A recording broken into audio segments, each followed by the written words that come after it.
봅니다. 고린도전서 오늘은 15장 35절부터 마지막 절까지입니다. 283페이지 고린도전서 15장 부활장입니다. 35절부터 58절까지 한 절씩 교독합니다. 누가 묻기를 죽은 자들이 어떻게 다시 살며 어떠한 몸으로 오느냐 하더니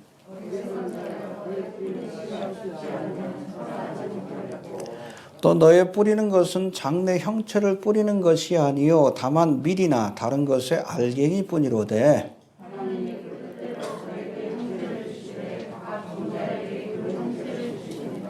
육체는 다 같은 육체가 아니니 하나는 사람의 육체요 하나는 짐승의 육체요 하나는 새의 육체요 하나는 물고기의 육체라.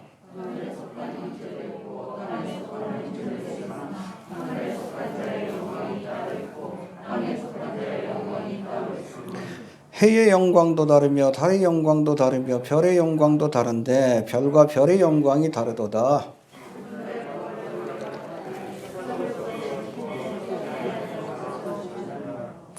욕된 것으로 심고 영광스러운 것으로 다시 살며 약한 것으로 심고 강한 것으로 다시 살며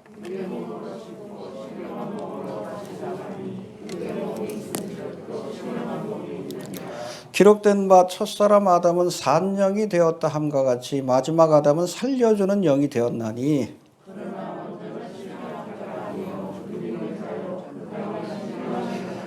첫사람은 땅에서 났으니 흙에 속한 자이거니와 둘째 사람은 하늘에서 나셨느니라.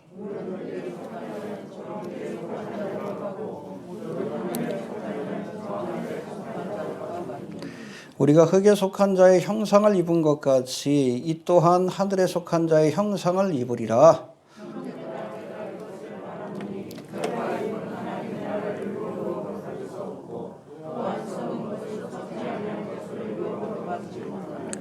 보라, 내가 너희에게 비밀을 말하노니 우리가 다 잠잘 것이 아니요 마지막 나팔에 순식간에 홀연히 다 변화하리니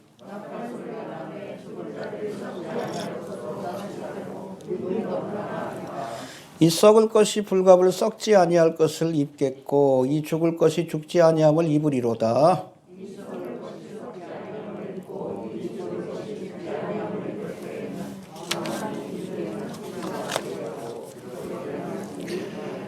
사망아 너의 이기는 것이 어디 있느냐 사망아 너의 쏘는 것이 어디 있느냐.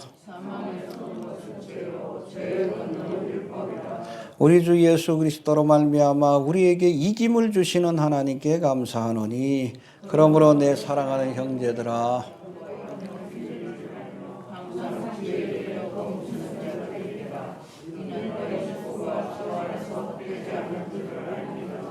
아멘. 예. 오늘은 부활장으로 알려진 고린도전서 15장의 마지막 부분을 살펴볼 터인데 우리가 그 전에 우리 지난 2시간에 살펴본 말씀들을 한번 복습해 봅니다. 여러분, 예수님의 부활은 우연한 사건이 아니라 성경의 예언을 따라 이루어진 예언이 성취된 사건입니다. 할렐루야. 성경대로 부활하신 겁니다. 예, 성경대로 이 땅에 오셨고 성경대로 십자가에서 죽으셨고 성경대로 부활하셨고 성경대로 승천하셨고 마지막 한 가지 성경대로 다시 오실 것을 믿어야 합니다. 알겠습니까? 예. 그래서 우리가 성경을 얘기할 때 신구약을 Promises and Deliverance라고 얘기를 해요. 약속과 성취, 구원. 그러니까 메시아에 대한 약속이 기록된 것이 구약이고 그 성취를 보여주는 과정이 신약이다. 할렐루야. 근데 신약의 성경도 완전한 성취를 보여주지는 않아요. 예수님의 부활 승천까지 끝나고 이제 종말의 사건과 지상재림의 사건, 공중재림의 사건, 종말에 관한 예언은 아직 여러분 성취되지 않았지만 성경대로 다시 오실 것을 우리가 믿어야 합니다. 알겠습니까? 우리 기독교 신앙의 가장 두드러진 특징이 바로 예언의 말씀이 1.1획도 틀림없이 정확하게 성취되고 있다는 거예요. 뭐 다른 종교에도 예언서들이 있어. 근데 둥그름 잡는 것 같아. 무슨 얘기인지도 몰라. 근데 성경은 안 그래요. 수천 년 전에 예언한 그 예언의 말씀이 정확하게 1.1획도 틀림없이 성취되는 과정을 보여줘요. 왜? 하나님이 역사의 주관자이시기 때문에 그래요. 알파와 오메가가 되시기 때문에 그래요. 뒤에서 설명하겠지만 우리는 3차원이라는 공간 속에서 시간과 여러분 공간의 제약 속에서 살아요. 그래서 우리에게 시간은 뭐예요? 흘러가는 겁니다. 그러나 여러분 하나님이 계신 4차원, 5차원 그 너머의 차원에서는 여러분 시간은 흘러가는 게 아니에요. 우리가 여기에 그림을 보듯이 알파와 오메가, 과거와 미래를 같이 보는 거예요. 하나님께는. 다 보시고 주님께서 그것을 기록하도록 주의 종들을 통해 요한계시록의 말씀 또는 여러분 구약의 다니엘서라든지 예언서의 말씀을 기록하게 하신 겁니다. 다 보시고 알려주신 거예요. 그 틀릴 리가 없지. 1.1획도 틀림없이 반드시 성취된 그 과정을 여러분 초림의 사건이 보여준 것이고 이제 재림의 사건이 그것을 우리에게 또다시 보여줄 거예요. 그 과정 우리가 지켜보고 있죠? 중동의 상황을 봐. 언제 주님이 오셔도 이상하지 않을 만큼. 언제 곡감하게 전쟁이 일어나도 이상하지 않을 만큼. 여러분 5년 전만 해도 중동의 상황이 저렇지 않았어요. 터키가 서방 세계하고 가까웠어요. 근데 지금은 누구하고 가까워? 러시아하고 가깝잖아. 이란하고 가깝잖아. 희한하죠. 러시아, 이란, 터키가 여러분 곡감하고 전쟁의 주역들인데 쿠데타로 인해서. 그래서 몇 년 전까지만 해도 이 터키가 나토에 가입하려고 했어요. 유럽연합에. 근데 쿠데타 사건으로 인해서 완전히 서방 세계하고 등을 돌리고 이제 친 러시아 또 친 이슬람으로 나라가 바뀌어지고 있어요. 터키 대통령이 이제 예루살렘을 자기가 회복하겠다고 그런 소리 하고 있고 성경대로 이루어지는 겁니다. 알겠습니까? 우리 그리스도인들은 미래를 압니다. 성경에 나와 있습니다. 하나님의 말씀은 반드시 이루어집니다. 알겠습니까? 성경대로 부활하시고 성경대로 다시 올 겁니다. 할렐루야. 이거 굉장히 중요해. 이 말씀 붙들어야 합니다. 그런가 하면 여러분 이 부활의 사건은 500명 이상이 지켜본 공개적인 사건이에요. 그래서 이 고린도전서를 기록할 때만 해도 그 가운데 태반이나 반 이상이 살아있다. 아직도 살아서 부활의 주님을 봤던 일을 증거하고 있다. 수많은 증인들이 있는 역사적인 팩트라고 얘기를 하는 거예요. 이해가 됩니까?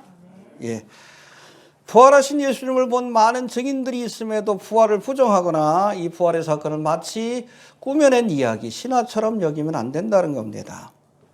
만일 죽은 자의 부활이 없다면 우리의 믿음도 전파하는 것도 헛된 것일 것이라 말씀합니다. 그렇잖아요. 죽은 자를 믿고 죽은 자를 전파하는 게 무슨 의미가 있어?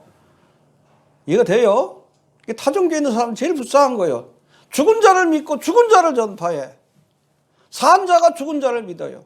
우상 숭배자들이 그래서 미련한 것 아니. 눈이 있어도 보지 못하고 귀가 있어도 듣지 못하고 마음으로 깨닫지 못하고 걷지도 못하는. 산 자가 죽은 자를 숭배해. 그러나 여러분 기독교는 빈 무덤의 종교예요. 지금도 살아서 역사하십니다. 여러분 예루살렘 가봐요. 무덤교회가 있잖아. 거기 벼 있어요. 부활 승천하셨기 때문에. 살아계시는 분이십니다. 예. 성경에는 죽은 자들이 살아나는 소생의 사건들이 여럿 기록되어 있지만, 그렇죠? 나인성과 아베 아들이라든지, 야이로의 딸이라든지 여러 소생의 사건들이 있지만, 이거는 여러분 소생의 사건이지 부활의 사건이 아닙니다. 살아났지만 다시 죽었어요. 부활의 사건은 영원히 죽지 않는 몸으로 다시 사는 겁니다. 뒤에서 나올 거예요. 그래서 예수님의 부활만이 진짜 부활이에요. 그래서 예수님의 부활을 부활의 첫 열매. 첫 번째 사건이에요. 알겠습니까? 예수님이 첫 열매가 되시고 그 다음에 누가? 그리스도 안에서 잠자는 자들과 우리들이. 할렐루야. 두 번째 부활에 참여하게 될 것이고 세 번째는 누구요? 예수님이 지상재림할 때에 환난 성도들과 그렇죠? 구약의 성도들이 부활하여서 주님과 함께 천년왕국 기간 동안 왕노릇하게 될 것이다. 할렐루야. 네, 우리는 신부의 권세를 가지고 믿습니까? 그 예수님이 아담이 되시고 우리는 하와. 알겠습니까? 왕후 에스더와 같이 우리의 신랑이 왕이니까 내가 왕후가 되는 거예요. 할렐루야. 그래서 여러분 이스라엘 백성들이 얻게 될 권세보다 훨씬 더 귀하고 환난 성도들이 얻게 될 권세보다 훨씬 더 귀한 겁니다. 같은 부활의 몸이지만 이해가 되십니까? 예. 이런 예수님의 부활을 믿는 교회가 예수님이 공중 강림할 때에 부활의 은혜를 경험하게 될 것입니다. 그리고 지상 재림할 때는 환난 성도와 누가 구약의 성도들이 이 부활의 사건에 참여하게 될 겁니다. 헬라 철학에 물든 악한 동무들이 죽은 자의 부활을 부인하며 선한 행실을 더럽히지만, 그렇죠? 특별히 에피쿠로스 학파, 육체는 그냥 악한 것이고 불완전한 것이니까 육체적인 쾌락을 따라 살자, 그렇게 주장하지만 선한 행실을 더럽힌다고 표현합니다. 우리는 부활에 대한 믿음을 가지고 주님 오시는 날까지 깨어서 의를 행하고 죄를 짓지 말아야 한다, 이렇게 말씀하고 있어요. 해봅시다. 깨어서 의를 행하고 죄를 짓지 마라. 이겁니다. 마지막 때 우리가 어떻게 살아야 되는가? 깨어 있어야 합니다. 의를 행해야 합니다. 죄를 짓지 말아야 합니다. 내가 거룩하니 거룩한 모습으로 서기 위해서 여러분 돈 버는 게 중요한 게 아니에요. 출세하는 게 중요한 게 아니에요. 적당히 사세요. 먹을 것과 입을 것이 있은즉 족한 줄 알아라. 더 이상 욕심내지 마시고, 욕심내려면 어떻게 하면 내가 더 거룩할 수 있을까? 어떻게 하면 내가 하나님의 의를 행할 수 있을까? 어떻게 하면 저 죽어가는 영혼도 살릴까? 여기에 욕심을 좀 내세요. 알겠습니까? 세상적인 건 그냥 적당히 살면 돼. 먹을 것과 입을 것이 있은즉 족한 줄 알아라. 욕심내지 말고. 한이 없잖아. 그렇잖아. 이번에 뭐예요? 비트코인 때문에 좀 난리죠? 어? 열흘 사이에 한 몇 천만 원이 떨어진 것 같은데. 왜 그런지 아셔요? 중앙은행에서 화폐를 내기 때문에, 디지털 화폐. 중국이 시작했죠. 우리나라도 조만간 할 거예요. 서로 경쟁의 관계예요. 여러분 비트코인, 개인 화폐하고 중앙은행에서 발행하는 화폐. 이 중앙은행 이 화폐가 살아나려면 이거 죽여야 돼. 빨리 팔아야 돼. 난리지 지금. 지네들이 사가지고 지네들이 망하면서 왜 정부 탓하라는지 모르겠어. 제가 보기엔 좀 이 중앙은행 화폐가 나오면 경쟁력이 없어요. 그래서 전에도 한번 제가 이 비트코인 같은 개인 화폐는 피스메이커다. 뭐라 그러나요? 피스메이커가 이런 거죠. 이게 뭐라 그러죠? 자꾸 기억들이 안 나. 페이스메이커. 마라톤 경주할 때 그렇잖아요. 예. 우승자가 뒤에서 이 페이스메이커를 따라가다가 얘네들이 뒤로 빠지면 쭉 가듯이. 그러니까 크립토 커런시라고 해서 가상화폐에 대한 것들을 알리는 역할을 합니다. 그리고 이건 그 역할이 끝나면 이제는 중앙화폐가 나와서 하는 거고, 그 다음에 중앙화폐가 이제는 합쳐가지고 세계화폐. 세계화폐가 통합이 되면 이제 모든 여러분 결제의 기능이 하나로 통합이 돼서 뉴 월드 오더가 완성이 되는 거예요. 이건 7년 대환란 때 일어날 일이에요. 그 전까지 힘듭니다. 저는 그렇게 봐요. 근데 그런 기술이 완성됐다는 건 주님 오실 날이 가까운 거예요. 깨어납시다. 아무튼 세상 일에 너무 미련 두지 마시고, 제가 늘 얘기하죠. 은행에 있는 돈도 쓴 것만 내 돈이에요. 알겠습니까? 네. 경제 붕괴되면 하나도 남는 거 없어요. 하나도 남는 게 없어요. 쓴 것만 내 돈입니다.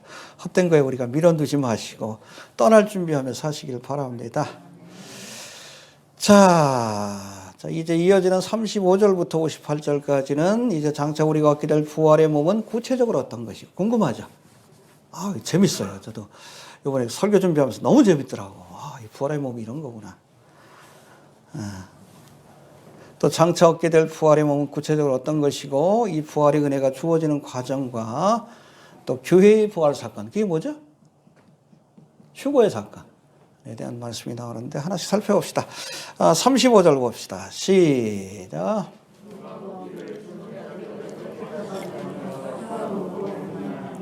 예, 여기 두 가지 질문이 있어요. 누가 묻기를 죽은 자들이 어떻게 사느냐? How? 어떻게, 이 부활이라는 것이 어떤 과정을 통해서 이루어지는 거냐? 첫 번째 질문이고, 어떠한 몸? 그렇잖아요. 지금의 몸하고 좀 다른 몸이에요. 뒤에 설명이 쭉 나옵니다. 44절까지. 어떠한 몸으로 오느냐? 이 두 가지 질문의 대답이 36절부터 44절까지인데, 우리 36절 먼저 봅시다. 시작.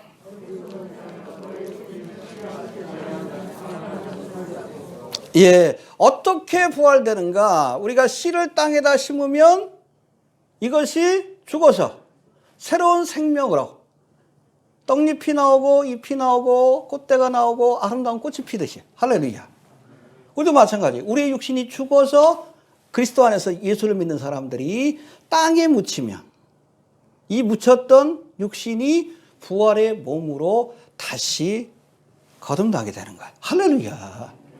이게 부활의 과정입니다. 첫 번째, 하우에 대한 대답이고, 그 다음에 37절, 38절 봅시다. 시작.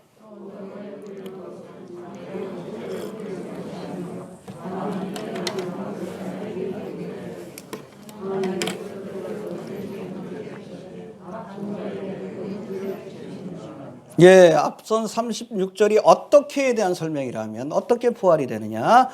씨를 심으면 식물이 나는 것처럼 우리가 육신의 몸을 심으면 부활의 몸으로 거듭나게 될 것이다. 할렐루야. 믿습니까? 37절부터 44절까지는 어떠한 몸, what kind of body라고 되어 있는데 어떤 종류의 몸으로 부활하는 것인가. 부활의 몸은 지금의 육체와는 달라요. 어떤 몸인가에 대한 설명이 나오는데 결론부터 말하면 씨앗을 통해 장내 형체를 추측하는 것이 어렵듯이, 그렇죠? 이거 전문가가 아니면 몰라요? 일반 사람들 뭐 씨 갖다 주고 이게 무슨 씨요? 몰라요. 그렇잖아요. 보통 씨앗은 작고 못생겼어. 근데 여러분 뭐 꽃씨 같은 것도 작고 못생겼지만 심어놓으면 얼마나 아름다운 꽃이 펴요. 할렐루야. 특별히 여러분 이 부활절을 전후해서 이 튤립이 부활을 좀 상징하는 꽃으로 그렇게 보기도 하는데 이 튤립 씨앗을 봤습니까? 알뿌리에서 나오죠. 감자 같은 알뿌리에서 꽃대가 올라와서 잎이 피고 아름다운 꽃이 펴요. 할렐루야. 이 감자 같은 알뿌리를 심었는데 그렇게 아름다운 꽃이 피는 거예요. 우리의 몸이 감자입니다. 알겠습니까? 다 감자같이 생긴 것 같아요. 하지만 여러분 부활의 몸으로 거듭날 때는 정말 우리의 지금 갖고 있는 육신하고는 상상할 수 없는 아름답고 영광스러운 몸으로 그렇게 부활하게 될 겁니다. 할렐루야. 기대가 되죠? 기대가 돼요. 참 사람이 참 불공평한 게 태어날 때 잘생긴 사람은 죽을 때까지 잘생긴 것 같아. 장동건이 보면 그렇잖아요. 젊었을 때도 잘생기고 중년 때도 잘생기고 죽을 때도 잘생겼어. 근데 태어날 때 못생긴 사람은 죽을 때까지 못생겼어. 걱정하지 마십시오. 부활할 때는 아름다운 몸으로 영광스러운 몸으로 그렇게 부활하게 될 줄로 그렇게 믿으시길 바랍니다. 이거 우린 씨앗이에요. 작고 못생긴 감자 같은 씨앗이다. 할렐루야. 언젠가는 꽃으로 피어날 겁니다. 부활의 날에 믿습니까? 예.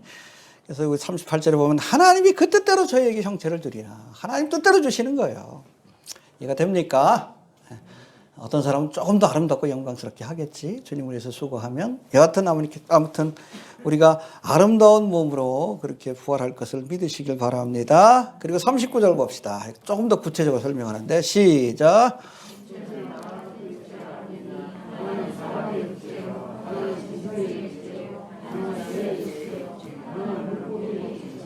그렇죠. 우리가 육체라고 그러지만 여러 종류가 있잖아. 사람의 육체가 있고 짐승의 육체가 있고 새의 육체. 짐승의 육체는 보통 그 적색근이라고 해서 붉은 고기죠. 붉은 고기. 예. 산소 공급을 통해서 지속적으로 힘을 낼 수 있도록. 그래서 고래 같은 경우에는 이 붉은색이 아예 까만색이 날 정도로 붉다고 얘기합니다. 왜냐하면 지속적으로 물속에서 움직여야 되니까. 산소 공급을 위해서. 예, 아무튼 적혈구가 많은 붉은 고기. 그리고 새들은 보통은 백색 고기요. 특별히 닭고기. 무슨 색깔이요? 백색이요. 왜 그런지 아셔요? 운동을 안 해서 그래. 운동을 안 하고 갇혀 있으니까 백색근이 발전하는 거예요. 근데 이 백색근은 지속적인 힘보다는 순간의 힘을 내는데 도움이 돼요. 이게 바디빌더들이 이 백색 고기를 많이 먹는 거예요. 실제로 좋은 게 아니에요. 바디빌딩이 건강에 좋은 건 아닙니다. 이해가 됩니까? 예. 아무튼 이런 흰살 고기도 있고 또 물고기도 다른 고기잖아요. 그렇죠? 이거 뭐 찌거나 삶거나 구워놓으면 금방 부스러지는. 그러나 물속에서는 가장 유용한 그런 육체를 갖고 있어요. 할렐루야. 해봅시다. 짐승의 육체와 새의 육체와 물고기의 육체가 있다. 마찬가지로 부활의 몸도 다른 육체다. 알겠습니까? 예, 그래서 여러분 누가복음 24장에 보면 예수님께서 십자가의 사건이 있고 나서 이 모습을 본 그 제자 가운데 낙심한 자들이 예루살렘에서 엠마오로 내려가고 있었어요. 고향으로 내려가고 있었어요. 그때 그 길에서 누가? 부활하신 예수님이 만나 주셨어요. 할렐루야. 오랫동안 저들과 대화를 하면서 말씀을 풀어주십니다. 야, 너희들이 왜 이렇게 낙심해 있느냐? 아니, 그 소문도 못 들었냐고. 메시아인 줄 알았는데 예수님께서 십자가에서 돌아가시고 죽으셨다고. 너희가 왜 이렇게 성경을 모르냐? 그렇게 죽으신 뒤에 사흘 만에 부활한다고 하지 않았냐? 성경을 풀어줬어요. 그래서 계속 길을 가려고 하는데 중간에 여관이 있으니까 같이 쉬고 가자고. 가가지고 같이 식사를 하는데 예수님께서 공생의 기간 동안에 그랬듯이 축사하시고 빵을 떼실 때 저희의 눈이 밝아서 예수인 줄 알아보더라. 할렐루야. 오랜 시간 예수님과 함께 공생의 기간 동안 주님과 함께한 사람인데 부활의 주님을 알아보지 못했어요. 예수님 같지만 뭔가 달라. 우리의 부활의 몸이 그런 거예요. 응? 지금의 몸 같지만 그러나 영안이 뜨기 전에는 구분하기 힘든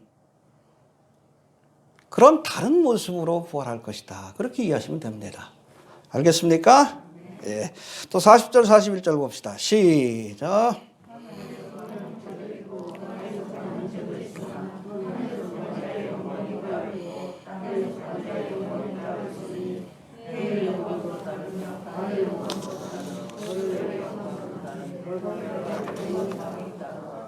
예, 여기서 보니까 40절에 해봅시다. 하늘에 속한 형체도 있고 땅에 속한 형체도 있다. 여러분, 우리가 앞서 살펴본 39절에 소개한 육체들이 땅에 속한 육체들, 형체들입니다. 땅에 속한 terrestrial body라고 하는데 이게 뭐예요? 짐승의 육체, 새의 육체, 물고기의 육체. 각기 자기가 살아가는 환경에 맞는 육체가 주어진 거예요.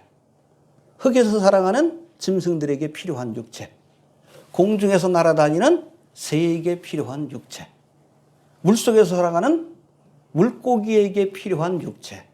그렇다면 하늘의 형체는 뭡니까? 하나님의 나라에 살아가는 하나님의 나라, 신천신지 새 예루살렘에서 살아갈 때 필요한 육체예요. 부활의 몸을 가져야 우리가 하나님의 나라에 들어갈 수 있는 거예요.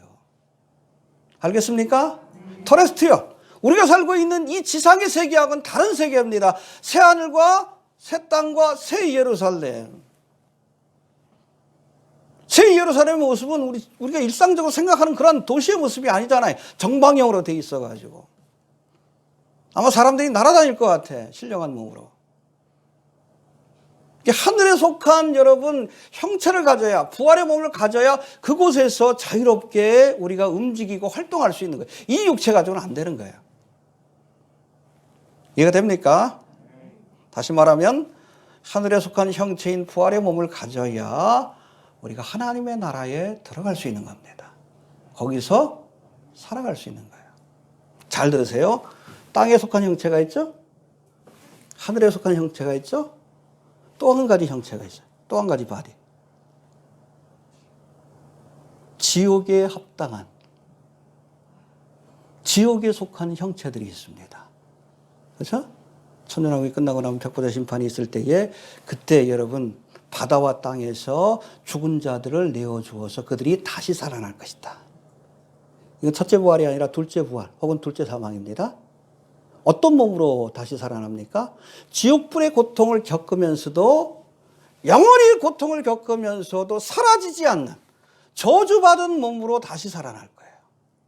그걸 둘째 부활 혹은 둘째 사망이라고 합니다. 지옥에 합당한 형체를 갖게 되는 거예요. 이 저주받은 몸이에요. 세 종류의 형체가 있습니다.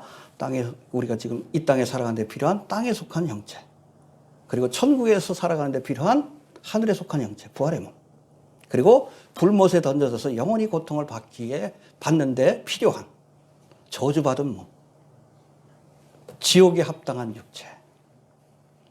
우리가 선택해야 돼. 알겠습니까? 지옥에 합당한 육체를 가질 것인지 아니면 천국에 합당한 육체를 가질 것인지. 이해가 됩니까? 예. 두 번째, 우리 40절 다시 한번 봅시다. 시작.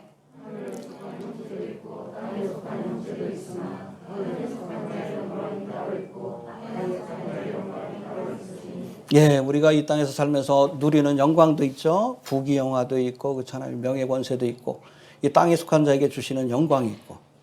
그러나 하늘에 속한 자가 얻게 될 영광도 있습니다. 할렐루야.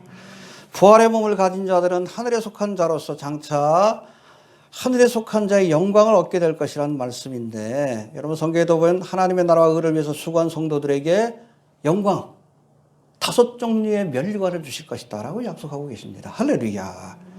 육체의 소욕을 제어한 자에게 썩지 않을 면류관, 영혼 구원의 사명을 감당한 자들에게 기쁨의 면류관, 죽도록 충성한 자에게 내가 죽도록 충성하라 그리하면 내가 네게 생명의 면류관을 주리라. 할렐루야.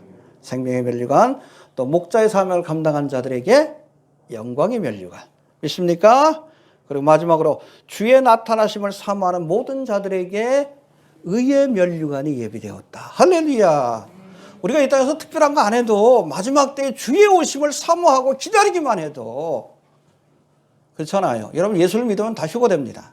그러나 주의 오심을 사모하며 기다린 자들에게는 거기에다가 의의 면류관이 주어지는 거예요.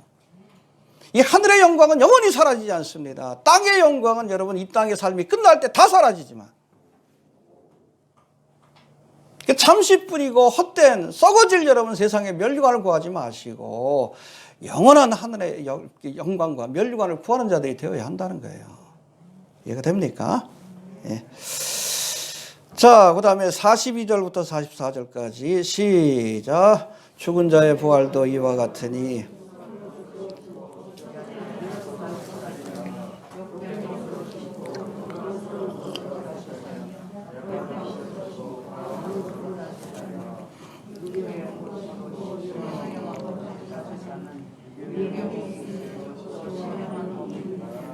예, 그 부활이라는 것은 마치 씨앗을 심고 새로운 것으로 다시 사는 것, 그것이라고 설명했는데 구체적으로 무엇을 심고 무엇으로 사는 것인가 거기에 대해서 설명하는데 해봅시다. 썩을 것을 심고 썩지 아니할 것으로 다시 살며 영원히 썩지 않는 몸으로 다시 사는 것이 부활입니다. 지금의 육신은 여러분 시간이 지나가면 점점 후패해요. 디케이. 그렇잖아요. 눈도 흐려지고 귀도 어두워지고 요즘 저도 이빨이 하나씩 빠지기 시작하는데 그 전에 오셨으면 좋겠어. 빨리 오셨으면 좋겠어요. 이렇게 썩어지다가 후패하다가 결국에는 견딜 수 없으면 그렇잖아요. 심장의 기능이 딱 멈추면 가는 거예요. 그러나 여러분 우리가 주님께서 주시게 될 부활의 몸은 영원히 썩지 않는 할렐루야. 썩지 않는 몸을 주실 겁니다. 믿습니까? 이빨도 안 흔들리고 그렇죠? 영원히 썩지 않는 그러한 몸을 주실 줄로 그렇게 믿습니다. 그리고 43절 또 보니까 해봅시다. 욕된 것으로 심고 영광스러운 것으로 다시 살며 여러분 지금의 육신은 욕된 거예요. 디스오너라고 되어 있는데 이건 뭐 죄와 욕망으로 더러워진 육체라는 뜻이에요. 죄와 욕망에 연약한 육체라는 뜻이에요. 욕된 육체입니다. 사도 바울이 뭐라고 했어요? 로마서 7장 24절에 오라 나는 곤고한 자라 누가 이 사망의 몸에서 나를 건져내랴. 성령 충만 받던 사도 바울도 육신의 몸을 갖고 있는 동안은 육신의 정욕으로부터 자유함을 얻지 못한 거예요. 죽을 때까지 우리가 그런 거예요. 성적인 욕망에서 세상의 욕망에서 왜? 욕된 육신을 갖고 있기 때문에 끊임없이 싸우는 겁니다. 끊임없이. 그렇다고 구원 못 받은 건 아니에요. 이해가 됩니까? 우리가 욕된 육신을 갖고 있는 한 이런 욕망에서 완전히 자유로울 수는 없다는 이야기입니다. 이해가 되셔요? 이 욕된 육신을 벗고 영광스러운 것으로 다시 살아야 합니다. 할렐루야. 죄와 욕망으로부터 자유로운 거룩하고 영광스러운 몸으로 우리가 다시 살 줄로 그렇게 믿습니다. 이때는 여러분 죄의 욕망으로부터 우리가 자유함을 얻게 되는 거예요. 비로소. 이해가 되셔요? 네. 그리스도의 완전히 이루어지는 거예요. 영화가 glorification. 지금 뭐 성화의 과정이죠. sanctification. 근데 성화의 과정이 온전을 이루지는 못해. 온전을 이룰 수가 없어요. 왜? 우리가 욕된 육신을 갖고 있기 때문에. 죄에 취약한 육신을 갖고 있기 때문에. 돌아서면 여러분 죄의 욕망들이 솟구치잖아. 안 그래요? 이게 죽어야 우리가 부활의 몸을 얻어야 비로소 우리가 죄로부터 자유함을 얻게 되는 겁니다. 이해가 되시죠? 예. 그 다음에 43절에 보니까 해봅시다. 약한 것으로 심고 강한 것으로 다시 살며. 우리의 육신은 연약합니다. 그렇죠? 아무리 바디빌딩 해도 칼로 쓱 끄면 그냥 끝이요. 얼마나 연약해. 그렇잖아요. 응? 아무리 운동 많이 해도 총빵 쏘면 끝이요. 쉽게 떨어지지. 우리 육신이 그렇게 강한 게 아니에요. 그리고 눈에 보이지 않는 바이러스에도 있잖아요. 코로나 바이러스로 뭐 육체미 하던 아주 건강한 사람이 하루아침에 세상 떠나기도 하잖아. 욥기 4장 19절에도 보면 그런 말씀이 나와요. 하루살이에게라도 눌려 죽을 인생이라는 표현이 나옵니다. 보이지 않는 벌레, 목에 탁 물려도 말라리아 걸려가지고 죽는 인생. 보이지 않는 병균에도. 우리의 육체는 약한 것입니다. 해봅시다. 약한 것이다. 그런데 이런 약한 육체를 심고 우리가 강한 것으로, 강한 육체로 다시 살게 될 줄로 그렇게 믿습니다. 할렐루야. 그때가 되면 여러분 우리의 부활의 몸은 아마 슈퍼맨처럼 정말 강한, 아무리 물어뜯어도 상처가 생기지 않고, 믿습니까? 어떠한 질병에도 걸리지 않는 아주 튼튼한 육체, 강한 육체를 갖게 될 겁니다. 할렐루야. 천년왕국 때가 되면 주님께서 아마 종을 다 복원하실 거예요. 공룡도 그렇고 사자도 그렇고. 그때 뭐 사자 한 마리 키워도 괜찮을 것 같아. 물어도 괜찮아. 야 조심해라. 네 이빨 부러진다. 그래서 왜? 우리의 육체가 강해지니까. 이해가 되십니까? 네. 강한 육체로 거듭나게 될 줄로 그렇게 믿습니다. 그리고 44절 봅시다. 시작.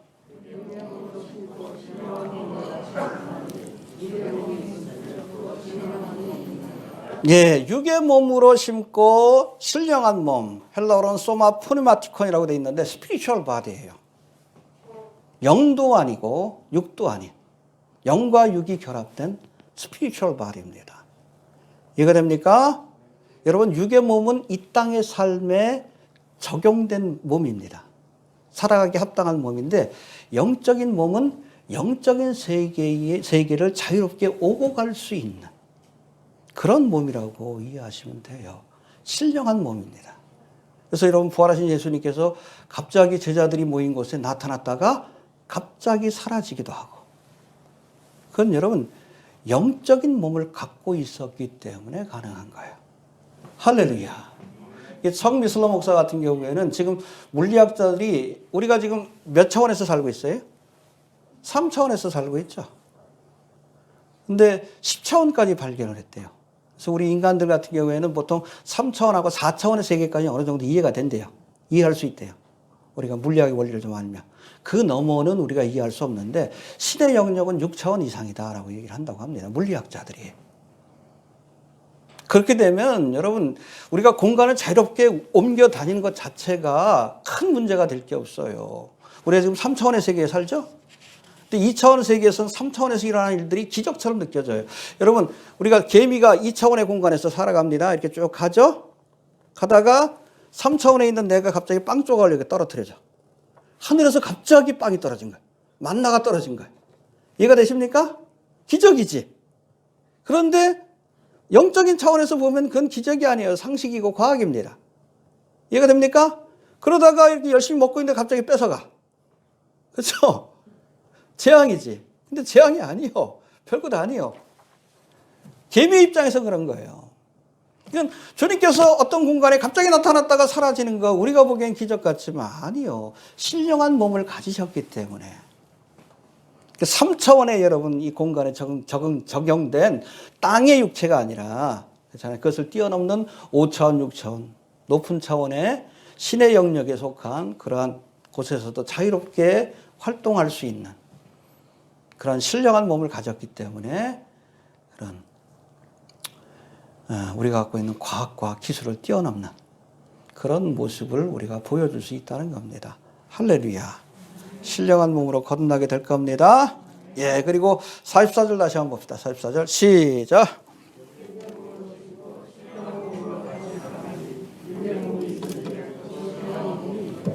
이게 결론이에요. 해봅시다. 육의 몸이 있은지 신령한 몸이 있느니라. 예, 이게 35절에서 시작된 누가 묻기를 죽은 자들이 어떻게 살며 어떠한 몸으로 오느냐. 여기에 대한 최종적인 대답이라 할 수 있는데 여기서 사도 바울이 뭐라고 합니까? 육의 몸이 있는 것처럼 신령한 몸도 있다. 해봅시다. 육의 몸이 있는 것처럼 신령한 몸도 있다. 근데 사실 여러분 이 대답은 육의 몸이 전부라고 생각하는 사람들에게는 이해할 수 없는 말씀입니다. 알겠습니까? 신령한 세계가 뭔 줄 아는 사람은 이 말씀의 의미를 알아요. 영적인 세계를 알기 때문에. 여러분 요한복음 3장에 보면 어느 날 바리새인이요 관원이었던 니고데모가 한밤중에 예수님을 찾아와서 대화를 나누는 장면이 있어요. 낮에는 뭐다? 체면이 있으니까. 자기 국회의원인데 바리새인인데 종교 지도자인데 몰래 와가지고 예수님한테 뭐 하나님 나라에 대해서 물어요. 라삐여 우리가 당신을 하나님께로서 오신 선생인 줄 아나이다. 그렇지 않으면 이런 표적을 행할 수 없습니다.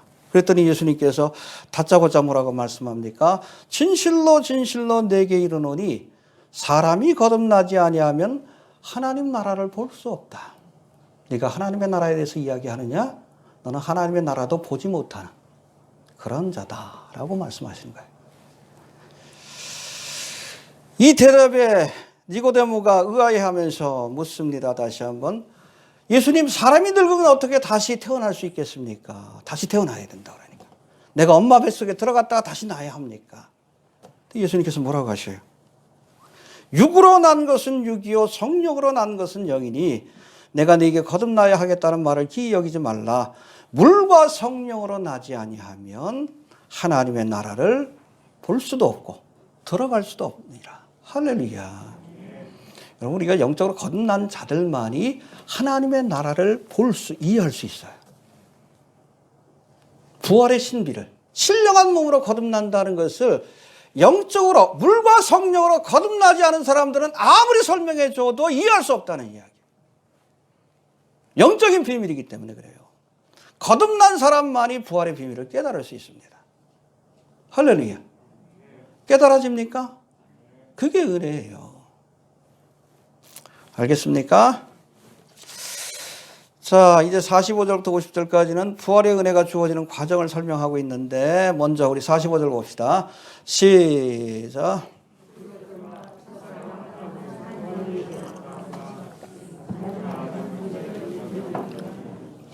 예, 여기서도 보면 첫사람이 누구요? 아담이고 마지막 아담 누구예요?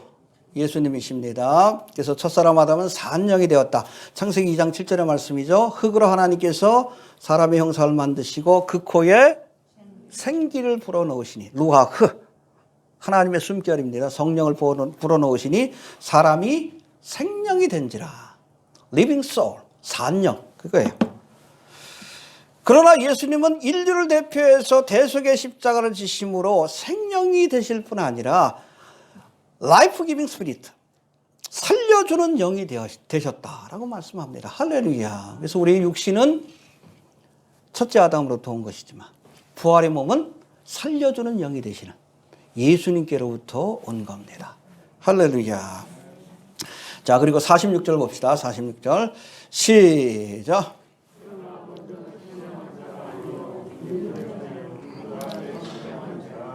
예, 우리가 부활의 몸을 얻게 되는 과정을 설명하는데 먼저는 우리의 육신이 태어나야 돼요. 그리고 거듭난 사람들이 나중에 신령한 몸을 얻게 되는 겁니다. 알겠습니까? 그래서 전에도 우리 요한계시록 할 때도 말씀드렸지만 잘 들으세요. 따라합시다. 2번 태어나는 사람은 몇 번 죽어요? 1번 죽고. 1번 태어나는 사람은 2번 죽고. 이해가 됩니까? 이게 뭔가 하면 우리가 육신의 몸으로 태어난 뒤에 영적으로 거듭난 사람들은 1번 죽고 육신의 죽음을 맞이하고 부활의 몸으로 다시 살지만, 할렐루야. 그래서 2번 태어난 사람은 1번 죽는 거예요. 우리는 죽음을 맛보지 않을 것 같아요. 어찌됐든 2번 태어난 사람은 1번 죽지만, 그러나 육신의 몸으로 태어난 뒤에 영적으로 거듭난 경험이 없는 사람, 1번 태어난 사람들은 2번 죽어요. 육신적으로 죽고 나중에 백보자 심판 때에 영원한 불못에 던져지는 둘째 사망에 저주를 받게 되는 거예요. 순서는 뭡니까? 육신의 몸이 태어나고 나서 다시금 영적으로 거듭나야 부활의 몸을 얻게 되는 거예요. 그게 바로 먼저는 신령한 자가 아니요 육 있는 자요. 육신으로 태어나고 나서 그 다음에 거듭난 자가 신령한 몸으로 거듭나게 되는 거예요. 할렐루야. 여러분 예수 믿어야 합니다. 물과 성령으로 거듭나야 우리가 신령한 몸으로 거듭나는 부활을 경험할 수 있는 거예요. 이해되시죠? 예. 그 다음에 47절 봅시다. 시작.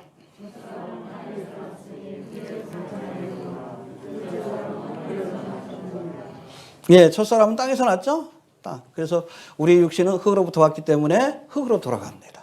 땅에서 났기 때문에. 흙에 속한 자이거니와 둘째 사람은 하늘에서 나셨다. 할렐루야. 하늘에서 나신 자이기 때문에 예수를 믿게 되면 우리가 하늘에 속한 육신을 얻게 되는 거예요. 부활의 몸을 얻게 되는 겁니다. 할렐루야. 48절, 49절 봅시다. 시작.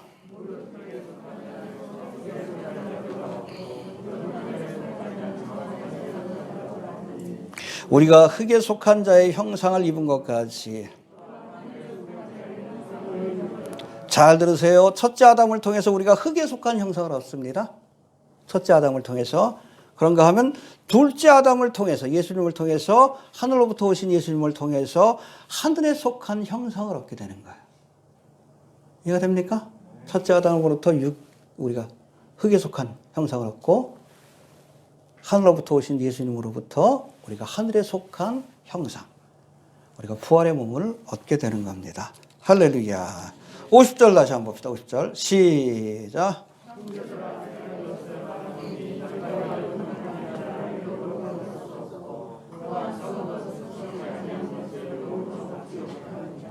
예, 이게 뭔가 하면 썩어질 혈과 육을 가진 자는 하나님의 나라를 유업으로 얻을 수 없다.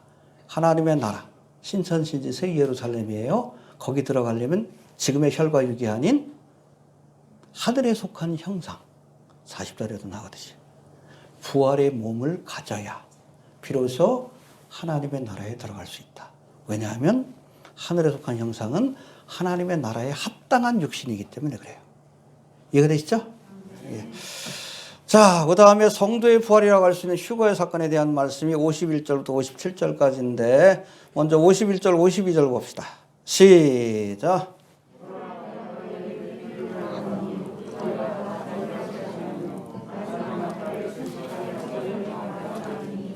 나팔 소리가 나매 할렐루야. 그래서 여기 보니까 내가 너희에게 비밀을 말하노니 미스테리엄. 그래서 여러분 성경적의 비밀은 그냥 수수께끼가 아니에요. 풀 수 없는. 이전에는 감춰졌지만 지금은 하나님께서 드러내서 보여준 것을 비밀이라고 합니다. 알겠습니까? 그래서 교회도 비밀이에요. 구약시대는 이 교회가 감춰져 있었어요.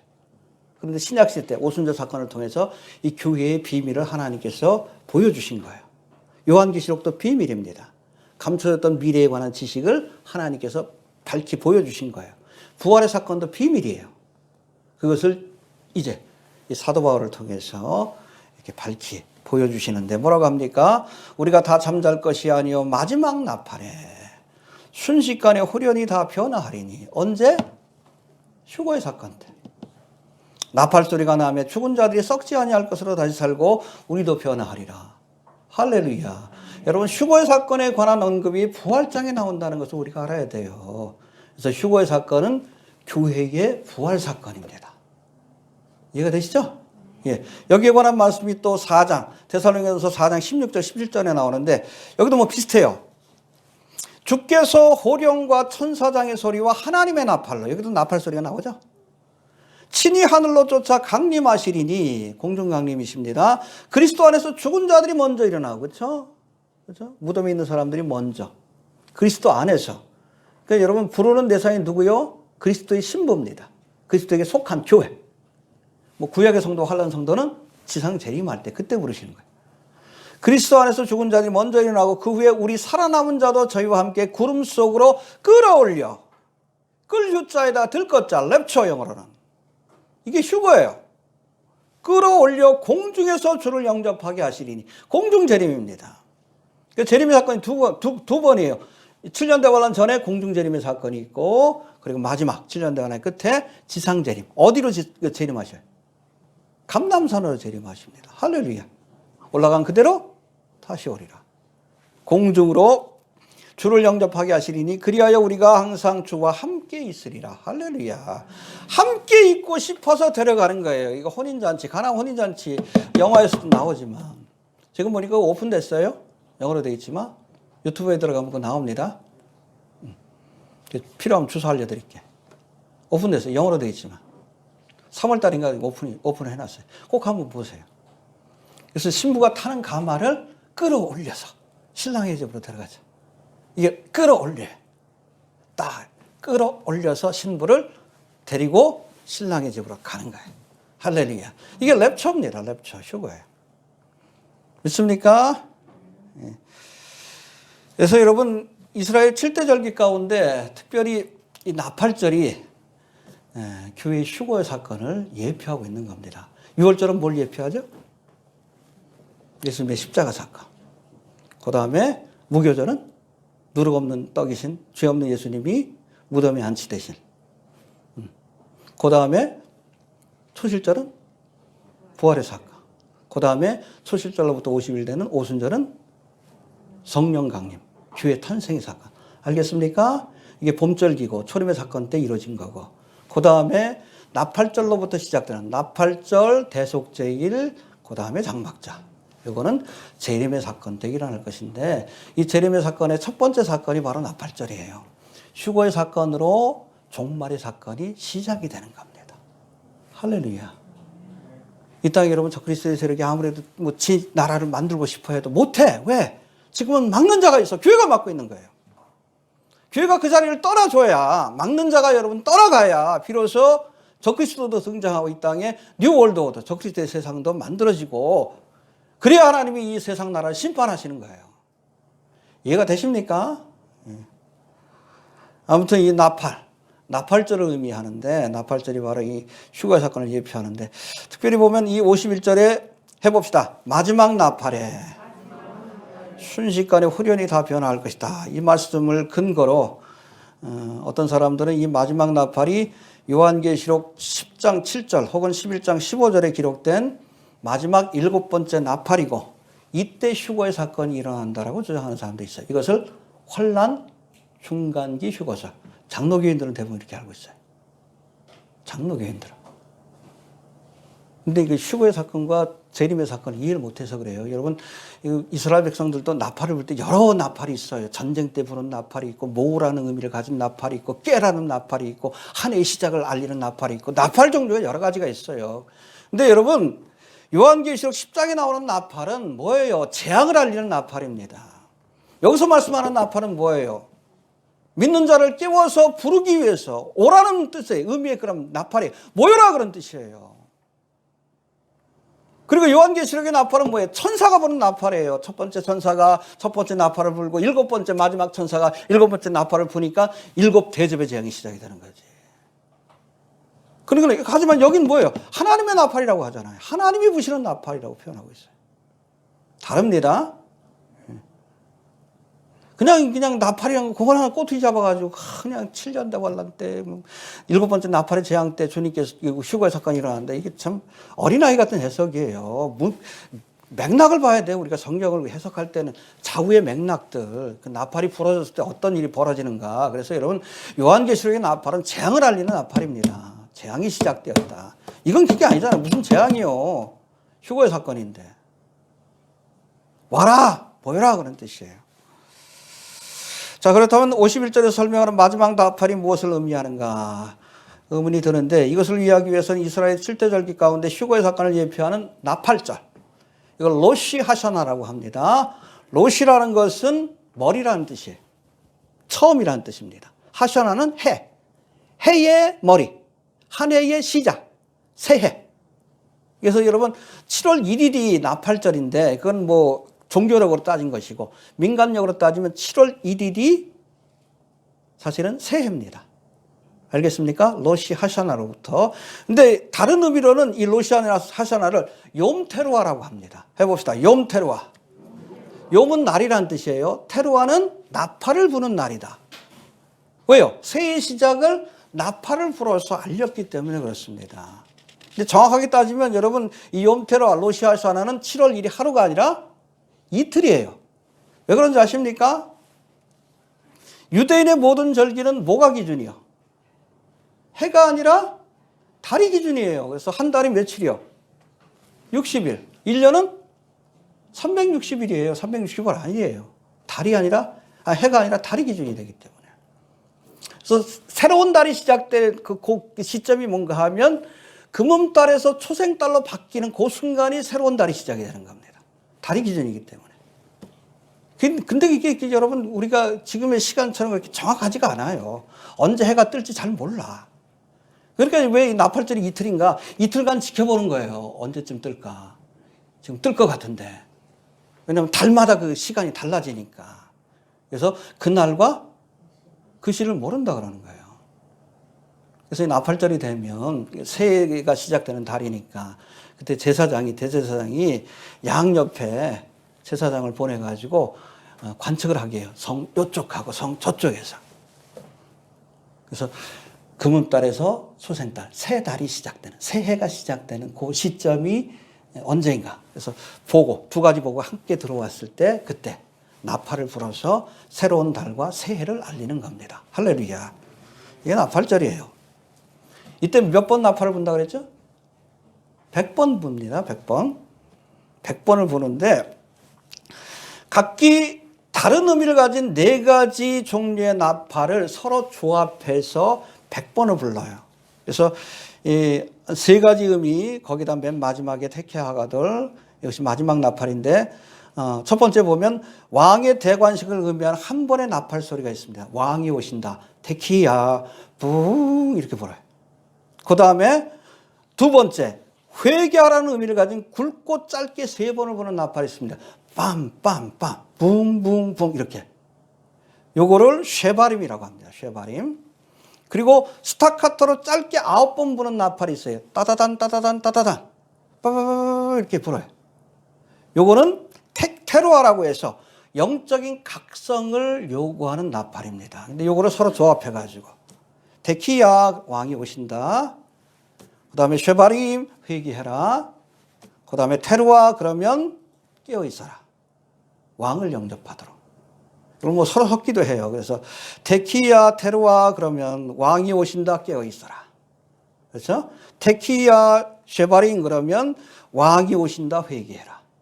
이런 의미의 나팔을 불어서 99번 분 다음에 맨 마지막에는 테키야 하가돌이라고 해서 테키야긴 테키야인데 맨 마지막에 모든 힘을 다 짜내서 가장 크고 길게 부른 나팔. 이게 바로 마지막 나팔이고 하나님의 음성을 상징하는 하나님의 나팔이에요. 이 100번의 나팔이 한 2분 정도, 2분에서 한 2분 30초까지 이렇게 걸립니다. 그래서 저는 그렇게 생각이 들어요. 이렇게 주님께서 재림하실 때 곧바로 우리를 데려가시는 것이 아니라 그 전에 99번의 나팔 소리를 듣지 않을까. 왕이 오신다, 깨어있어라, 회개해라. 왜냐하면 우리가 성소로 들어가기 전에 손발을 씻어야 되니까. 우리 목욕한 사람이죠? 하나님이 계신 곳에 들어가기 전에. 그래도 손발을 씻고 가야잖아요. 마지막으로 회개할 수 있는 시간을 주시고 마지막 나팔에 테키야 하갈 돌 때 하나님의 음성을 상징하는 이 하나님의 나소에 불릴 때 그때 우리의 몸이 변화되어서 휴거되지 않을까. 이건 저의 생각이 납니다. 그래서 이 마지막 나팔이 그 나팔이 아니라 여러분 나팔절에 부는 100번의 나팔 가운데 맨 마지막 나팔인 테키아 하가드를 상징하고 있다. 7번째 나팔이 아니에요? 알겠습니까? 나팔절에는 전리를 이해 못하니까 엉뚱하게 해석을 하는 거예요. 이해가 되시죠? 예.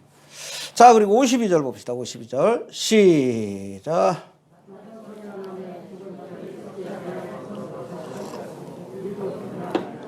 예, 여기 여러분 휴거의 순서입니다.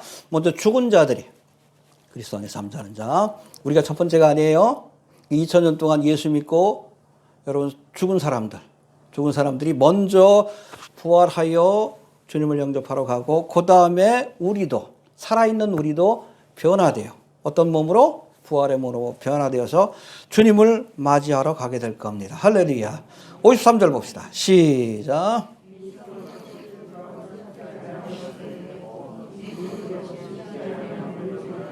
예, 아까도 설명했듯이 부활의 몸이란 영원히 썩지 않고 그리고 죽지 않는 그러한 몸으로 우리가 변화되어서 주님을 영접하러 갈 겁니다.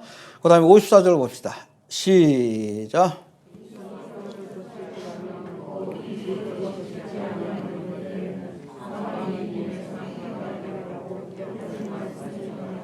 예, 여러분 부활의 사건, 즉 썩을 것이 썩지 아니함을 입고 죽을 것이 죽지 아니함을 입는 이 사건은 사망이 이김에 삼킨 바 되리라는 그 예언의 말씀이 성취된 사건이라는 거예요. 죄와 사망의 권세를 이겼다는 것을 보여주는 사건이 바로 부활의 사건이라는 거예요. 할렐루야. 그래서 우리 55절도 한번 봅시다. 55절 시작.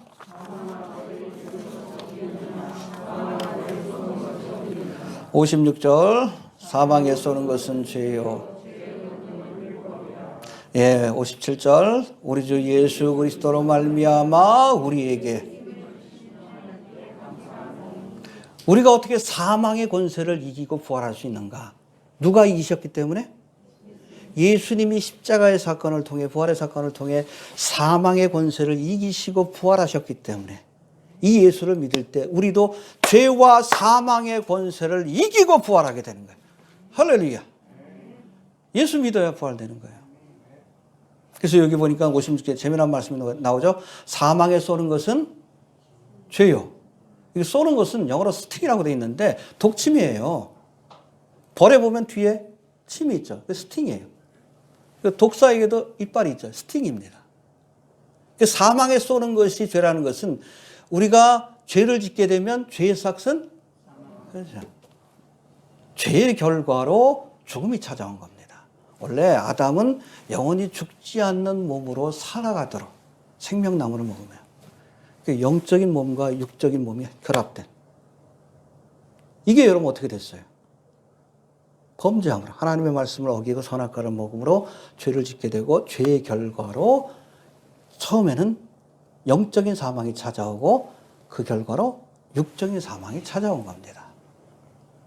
알겠습니까? 죄의 삭은 그렇죠. 그것을 되돌리기 위해서 둘째 아담인 예수님이 오셔서 모든 문제가 근원적인 문제가 죄로부터 비롯됐으니까 십자가에서 대속의 사역을 완성하시고 그리고 죽은 지 사흘 만에 부활하심으로 죄와 사망의 권세를 이기시고 그 권세를 믿는 자들에게 마지막 때에 그들도 죄와 사망의 권세를 이기고 부활하는 그 은혜를 얻게 해 주시는 겁니다. 할렐루야.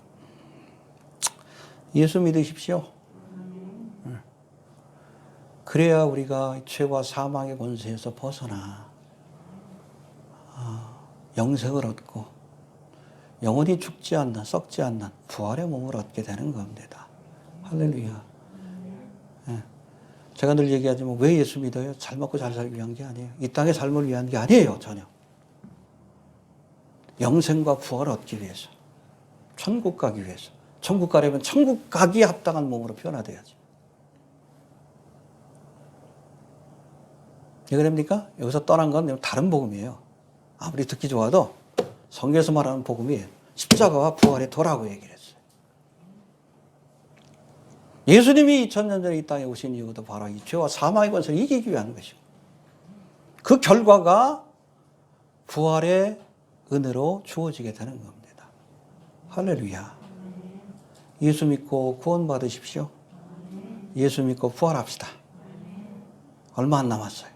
지금 다시 오실 때, 나팔 소리와 함께 다시 오실 때, 이 나팔절이 얼마 안 남은 것 같아. 그렇죠? 우리 몸도 영원히 썩지 않고 죽지 않는 영광스러운 몸으로 부활하여서 우리가 주님께서 예비하신 하늘의 처소로, 그렇죠? 하늘의 처소로 가려면 하늘의 형상을 입어야 돼. 그렇게 가게 될 줄로 이렇게 믿으시길 바랍니다.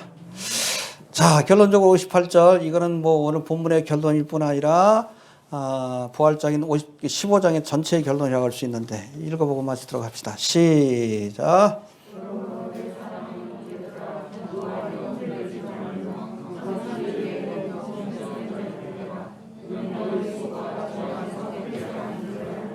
예, 그러므로 그렇죠. 우리에게 부활의 소망이 있다는 사실을 너희가 알게 되었으므로 견고하고 흔들리지 말아라.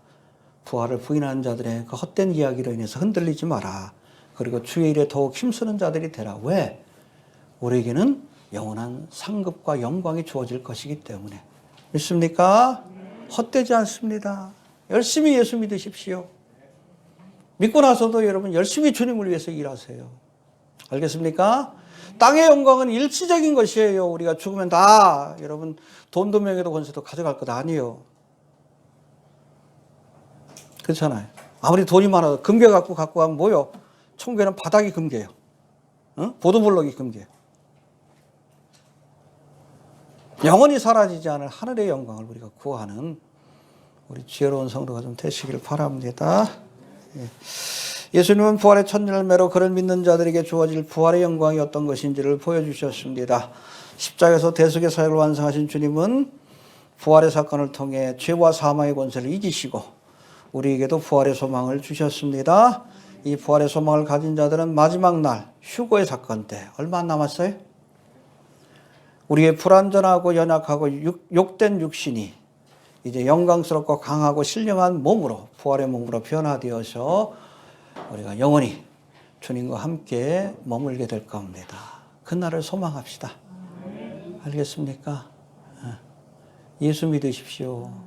얼마나 귀한 은혜를 약속했는지 몰라요. 근데 사실은 이거 끝나고 우리 다음 주부터 창세기 지금 할 터인데 힘들어 죽겠어요. 지금 공부하고 있는데 너무 힘들어. 하긴 해야지. 그래도 해야죠. 1장부터 11장까지가 모든 인류의 역사 시작이고 12장부터 쭉 마지막 장까지는 아브라함과 이삭과 야곱과 요셉으로 이어지는 이스라엘의 기원을 알려주는 역사인데 11장까지는 제가 웬만하면 한 절 한 절씩 다 저거 할게요. 너무나 중요하기 때문에 모든 일의 시작이요. 이게 원래 아담과 하와가 지음 받았을 때 그렇죠? 흙으로 사람을 만드시고 그 코에 하나님이 생기를 불어넣으시니 생명이 된지라. 그래서 인간은 여러분 물질의 세계에도 포함이 되고 영적인 세계에도 포함된 독특한 피조물이에요. 유일하게 인간만 그래. 그래서 천사들은 영적인 피조물이에요. 새와 동물들은 육적인 피조물들이에요. 근데 인간은 그 두 가지 다 포함되어 있어요. 그게 바로 부활의 몸입니다. 신령한 몸이에요. 그래서 이 신령한 몸을 가지고 영원토록 살도록 지음받은 거예요. 그러니까 생명나무 실과가 있었지. 이해가 됩니까? 그런데 인간이 범죄함으로 첫 번째, 하나님과의 관계가 끊어져서 영적인 죽음이 찾아왔고, 그리고 그 결과로 육적인 죽음, 아담이 920세인가 죽었죠? 육적인 죽음이 찾아온 거예요. 죄의 삭성, 사망이다. 그걸 되돌리기 위해서 예수님이 오신 것이고, 둘째 아담이. 그런 예수님을 믿을 때에 본래 여러분 인간이 지음받았던 신령한 몸입니다. 그게.